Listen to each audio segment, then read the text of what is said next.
Hello प्यारे साथियों, कैसे हो आप सब। उम्मीद करता हूँ आप बहुत अच्छे होंगे। मेरिट वाले कोचिंग पर आपका फिर से एक बार स्वागत है। मैं अभिषेक चौधरी देखिए आपके लिए कुछ ना कुछ लेके आता रहता हूँ, चाहे वो 10th-12th के बारे में हो, चाहे डी फार्मा बी फार्मा के बारे में हो। आज भी मैं बात करने वाला हूँ कुछ ऐसे ही डी फार्मा वाले बच्चों के लिए, जो डी फार्मा बी फार्मा कर रहे हैं, जो फार्मेसी कोर्स कर रहे हैं, डिप्लोमा कोर्स, उन बच्चों के लिए मैं आज कुछ लेकर आया हूँ। जी हाँ, वो है पीसीआई का रजिस्ट्रेशन। आप लोगों के लिए बहुत इंपॉर्टेंट है। आपको कॉलेज की तरफ से मैसेज आ चुका होगा, नोटिफिकेशन आपके पास आ चुकी होगी, क्योंकि देखिए इस बार आपने देखा होगा बहुत सारे बदलाव हो चुके हैं। ठीक है जी, जब आप डी फार्मा में आपने आपसे पहले कोई अपने जीकअप का एग्जाम नहीं सुना होगा, लेकिन ये भी लागू कर दिया गया, तो बहुत सारी चीज़ें इस चीज़ में चेंज हो चुकी हैं, इस कोर्स में चेंज हो गया है। तो अब आपको वो सारी चीज़ें फॉलो करनी होगी। अब क्या होता है, पीसीआई का रजिस्ट्रेशन होता था जब आप पूरा अपना कोर्स कर लेते थे, उसके बाद पीसीआई का रजिस्ट्रेशन होता था। ठीक है जी, जो आप करते हैं आया आपका कॉलेज करता है। ठीक है, तो अब वही रजिस्ट्रेशन आपका दोबारा होना है। आपको लिंक दे दिया गया है कॉलेज की तरफ से, आपके पास लिंक आ जाता है कि अपना रजिस्ट्रेशन कर लीजिए, और वहाँ पे आप थोड़ी प्रॉब्लम में फंस जाते हैं कि वो रजिस्ट्रेशन होगा कैसे, कोई आपकी हेल्प नहीं करता। ठीक है, तो वो आज हम इसी वजह से वीडियो बना रहे हैं, जिससे कि आपको वो सारी चीज़ें क्लियर कर दें, आपको कोई दिक्कत ना आए। एक स्टेप बाय स्टेप चलेंगे, अच्छी तरीके से वीडियो देखनी है, स्किप नहीं करनी है बिल्कुल भी। ठीक है, कोई भी अगर आपको प्रॉब्लम आती है तो आप मुझे कमेंट में जरूर बताएं। ज़्यादा देर ना करते हुए आपको समझाते हैं कि पीसीआई का रजिस्ट्रेशन करना कैसे है स्टूडेंट के लिए। खासकर बता रहा हूँ स्टूडेंट के लिए है ये। ठीक है, तो मैं स्टूडेंट के लिए कैसे रजिस्ट्रेशन होगा ये आपको समझाऊंगा। बाद में अगर फार्मासिस्ट वगैरह के लिए कोई कर रहा है तो वो भी मैं बता दूंगा, उसकी अलग वीडियो बना दूंगा।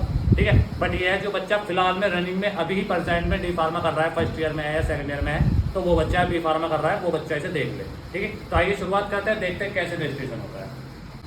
जी स्टूडेंट, जैसे आप देख सकते हैं फार्मेसी काउंसिलिंग ऑफ इंडिया, जैसे कि आपके पास लिंक आया होगा आपके कॉलेज की तरफ से, तो वो लिंक इस तरीके से जब आप उसे खोलते हैं तो ये आपका पहले विंडो जो खुल के आती है, इंटरफेस खुल के आता है ये वाला। अब आप अगर इसमें साइन इन करेंगे तो इसका मतलब पहले से आपकी वो आईडी बनी हुई होनी चाहिए, तभी इसमें आप साइन इन कर सकते हैं। लेकिन अब हम क्या करते हैं, इसके पास हमारे ऑप्शन आते हैं, जैसे इंस्टीट्यूट आ गया है, ठीक है जी, स्टूडेंट आ गया है, फार्मासिस्ट आ गया है, ऑर्गेनाइजेशन आ गया है। अब आपको जाना है किस में, जो फार्मेसी स्टूडेंट है ओनली, क्योंकि मैंने स्टूडेंट के लिए जैसे मैं पहले बताया था स्टूडेंट के लिए है ये, तो मैं स्टूडेंट के लिए चलता हूँ। सबसे पहले मैंने स्टूडेंट वाले पर दबाया। अब आप यहाँ पे देख सकते हैं ये चीज़ें आपको फिल करनी होगी। तो जैसे मैं देखते हैं स्टेप बाय स्टेप चलते हैं। तो इसमें आप डॉक्टर तो लगा नहीं सकते, डी फार्मा में आपको डॉक्टर लगता नहीं है, बी फार्मा में लग सकता है। ठीक है, तो जैसे मान लीजिए मैं मिस्टर लगा रहा हूँ, मिस्टर लग गया है। फर्स्ट नाम आपका है तो फर्स्ट नाम डाल देते हैं, जैसे मेरा एक स्टूडेंट है मैं उसी का नाम डाल देता हूँ, हिमांशु नाम है। ठीक है, यहाँ पे भी हिमांशु नाम डाल देते हैं। ठीक है, मिडिल नेम अगर आपका है नहीं है तो आप सिर्फ वही नाम डालेंगे। लास्ट नेम अगर आपका कुछ है तो डाल दीजिए, नहीं है तो आप यहाँ पे डाल सकते हैं हिमांशु नाम। यहाँ पे मैंने डाल दिया क्योंकि लास्ट नेम उसका नहीं था। फादर नेम, जो भी आपका फादर नेम होगा फादर नेम डाल देंगे आप। ठीक है, मदर नेम डाल देंगे आप, जो भी मदर नेम होगा। ठीक है जी, अपना पासवर्ड, एक पासवर्ड आप बनाएंगे कि अपना पासवर्ड कोई भी हो, जो भी आप स्ट्रॉन्ग से अपना पासवर्ड भरें, अपना पासवर्ड आपका होना चाहिए। ठीक है जी, जी मैंने यहाँ पे अपना पासवर्ड डाल दिया। फिर उसके बाद जो भी आप पासवर्ड डालेंगे उसे एक बार दोबारा डालना पड़ेगा कंफर्म पासवर्ड के लिए। फिर अपना मोबाइल नंबर डालना पड़ेगा, अपनी ईमेल आईडी डालनी पड़ेगी, फिर अपने कोर्स का नाम जो भी आप कोर्स कर रहे हैं, जैसे इस बच्चे ने कर रखा है डी फार्मा, तो मैं डी फार्मा डालूंगा। इसके बाद जहाँ से भी आपने जो से भी डेट को, अब देखिए इस डेट में बहुत बड़ी कन्फ्यूजन है। डेट में कन्फ्यूजन क्या है कि आपने वो कोर्स कब किया ये आपको डेट डालनी है, ना कि आप प्रेजेंट की डेट डालें। इसमें बच्चे कर क्या रहे हैं, इसमें गलती ये हो रही है कि आप प्रेजेंट की डेट डाल रहे हो। जैसे अगर मैं मान लो इसे सेट कर दूँ आज, तो यहाँ पे डल गया, आप देख सकते हैं 28/6/2025, लेकिन ये प्रेजेंट डेट ऑफ एप्लीकेशन दे रहा है कि आपने जब अपना एडमिशन लिया था, जिस दिन आपने फर्स्ट टाइम अपने फ्री स्लिप कटवाई होगी, तो उस फ्री स्लिप पे आपकी डेट डल के आई होगी, वो डेट आपको उस पर डालनी है। तो ये चीज़ आप बहुत अच्छी तरीके से याद रखें। ठीक है जी, तो वो डेट भी हम देख लेते हैं, वो डेट कब की है। मैं फिलहाल तो इसकी डेट वही डाल रहा हूँ आपको समझाने के लिए। फिर अपने इंस्टीट्यूट का नाम यहाँ पे डालना है, जैसे कि आप देख सकते हैं यहाँ पे बहुत सारे कॉलेज हैं। ठीक है जी, मैं सर्च कर लेता हूँ, जैसे हमारे कॉलेज का नाम है साईं श्री साईं कॉलेज है, तो हम यहाँ पे देखते हैं कि कहाँ पे आता है। आप अपने स्कूल का नाम देख सकते हैं, ये आ गया, लेकिन यहाँ पे दूसरा है शायद।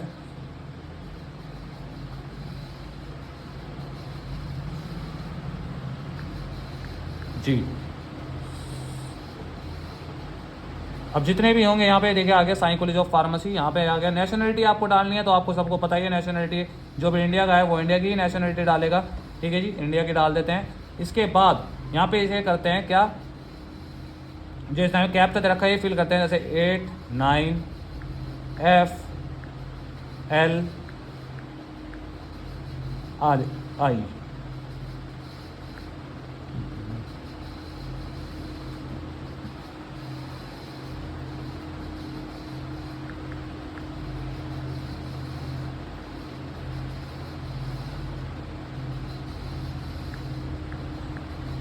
Eight 9FLI।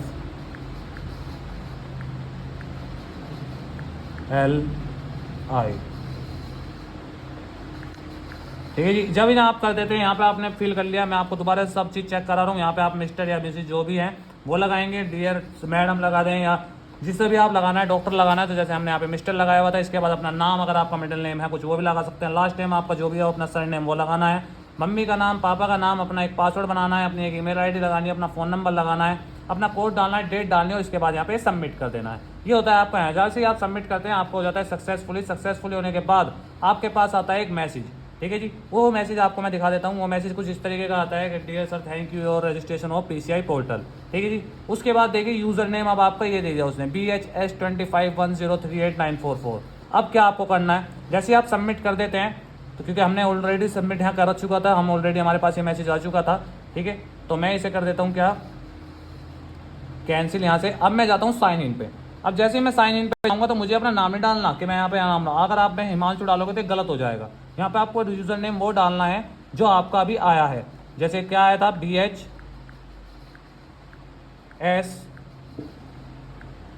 ठीक है जी, ये आ गया था, ये यहाँ पे देखिए शो कर रहा है। इसके बाद आपने जो भी पासवर्ड बनाया था अपना पासवर्ड डाल देंगे आप। ठीक है जी, तो जैसे हमारा पासवर्ड था,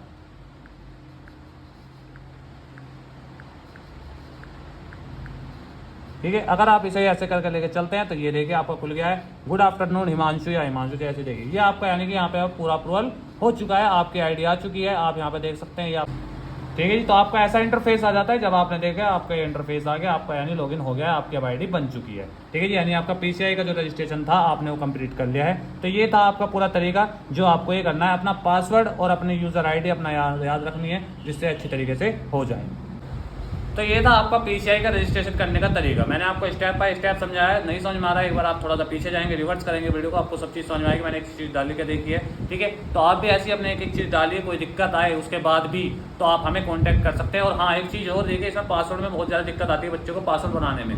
तो पासवर्ड में आपको क्या करना है, जैसे आपका नाम है, जैसे मान लीजिए मेरा नाम अभिषेक है तो मैं अभिषेक लिखता हूँ। ठीक है जी, कैपिटल लेटर से एक वर्ड लिखता हूँ शुरू का A। ठीक है, फिर स्मॉल लेटर से ABHISHE के अभिषेक हो गया। अभिषेक होने के बाद अब मैं लगाऊंगा इसमें @ आप @ जरूर लगाएं। @ लिखने के बाद इसमें कोई भी आप डिजिट डाल सकते हैं या अपना कोई भी सरनेम डिजिट भी डालनी जरूरी है। ठीक है, तब जाके आपका ये सक्सेसफुली होगा, वरना आप पासवर्ड पे भी अटक जाओगे। तो पासवर्ड में भी याद रखने की चीज़ है कि अपने नाम लिखने के बाद @ लगा दीजिए। @ लिखने के बाद आप कुछ भी अपने मर्जी से कोई भी नंबर डाल सकते हैं। ठीक है, जो भी आपका होगा, जो भी आपने अब तक पासवर्ड वगैरह डाल दोगे तब जाके आपका पासवर्ड होगा।